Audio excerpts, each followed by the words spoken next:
আমাদের আজকের গন্তব্য ছিল জুলুক। সিলারিগাঁও থেকে আজকে আমাদের জুলুকে যাওয়ার দিন।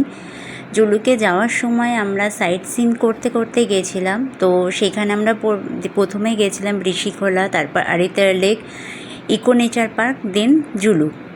তো ফার্স্টে আমরা যেহেতু ঋষিখোলায় গেছি, ঋষিখোলা হচ্ছে একটা জাস্ট নদী, খুব সুন্দর একটা পাহাড়ি নদী পাথরের মধ্যে দিয়ে। নেপালি ভাষায় খোলা শব্দের অর্থ হচ্ছে নদী।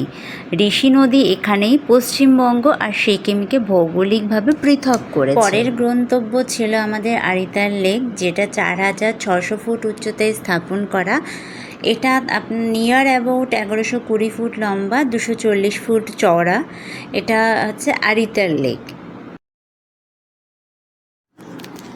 এই লেকের আরেকটা নাম হচ্ছে লামফোকরি, তবে আরিতার লেক বলেই বেশি পরিচিত।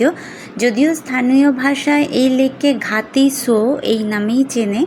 এটাকে একটু পায়ের জুতোর আকারে দেখতে এই হ্রদের চারপাশে রয়েছে সবুজ অরণ্য, যেটাকে পর্যটকদের প্রচণ্ডভাবে টানে আর সব কিছুর থেকেই আলাদা। এই লেকে আপনার বোটিং সিস্টেমও আছে, যে কেউ যদি বোটিং করতে চায় সেটাও করতে পারে। তার সাথে আশেপাশে গড়ে উঠেছে ছোট ক্যাফেটেরিয়া, আপনার চায়ের কাপে চুমুক দিতে দিতেও আপনার আরিতার লেকটাকে উপভোগ করতে পারেন।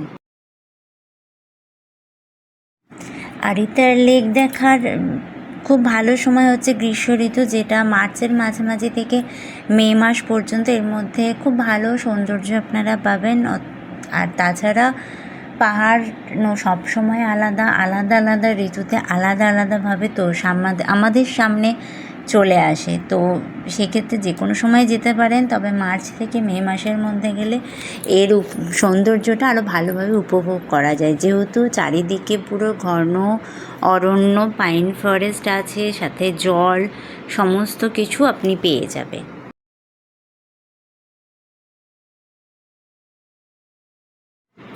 আমাদের পরের গন্তব্য ইকো নেচার পার্ক। সাথে থাকুন, দেখতে থাকুন।